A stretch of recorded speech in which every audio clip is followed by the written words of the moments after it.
Zdravo, poslušalke in poslušalci, bralke in bralci večera. To je dnevno informativni podcast Večer zjutraj. Veseli smo, da ste v naši družbi. Danes je ponedeljek 13. julija 2026. Moje ime je Miha Dajčman. Katere teme izpostavljamo tokrat? Premišljena politična strategija ustreza tako Janši kot Stevanoviću. V boju za naslov svetovnega prvaka ostajajo še 4 reprezentance. V primeru neurja s točo vozila ne ustavljajte pod nadvozom ali v predoru. Naročite se na podcast, da boste obveščeni ob izdaji naslednje epizode. Vseskozi smo z vami na vecer.com.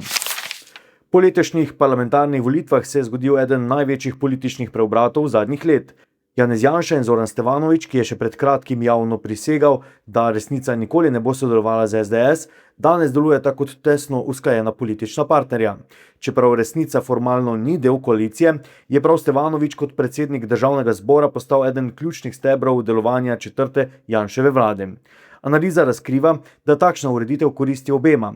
SDS z resnico pridobiva politični blažilnik in medijski ščit, medtem ko Stevanović s položajem v državnem vrhu krepi svojo prepoznavnost in vpliv.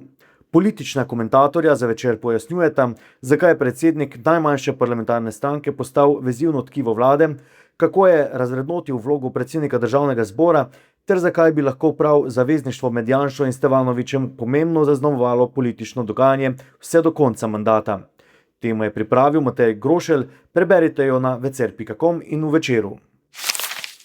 Do konca svetovnega prvenstva v ZDA, Kanadi in Mehiki so le še 4 tekme. V boj za naslov pa ostajajo Francija, Španija, Anglija in Argentina.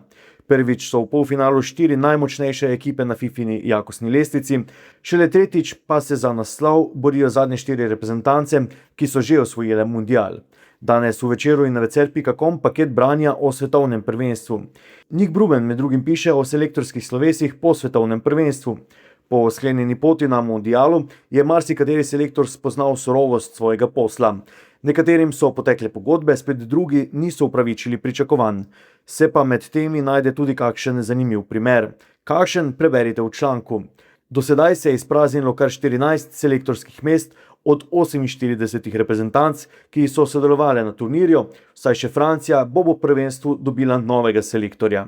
Naš gost komentator na temo svetovnega prvenstva pa je Lukas Mario Horvat, Argentinec slovenskih korenin, nekdanji as slovenskih zelenic in zdajšnji trener mlajših selekcij v Ljudskem vrtu razmišlja o poti gavčev do polfinala, fenomenu Messi, domnevnih sodniških zarotah in veliki četverice, ki se bori za naslov. Videl sem, da on vedno dobižo, da se nekaj dogaja, ampak da bo toliko golev da in tako bo na vsake tekme tako, ali pa neka asistencija, nekaj je bil vedno prek njega, zdaj spet je bil center od njega, ne, hočem pa vedno je on nekaj tu vmes.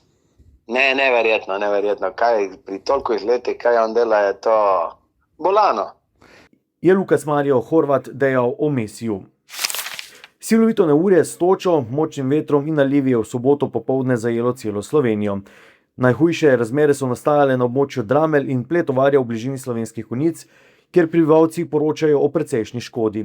Padala je toča v velikosti lešnikov in pobelila sadovnjake in vinograde.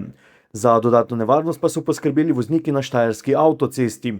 Zaradi strahu pred poškodbami vozil so mnogi vozniki svoja vozila ustavili kar pod nadvozi in v predorih, s tem pa povzročili popoln kaos v prometu.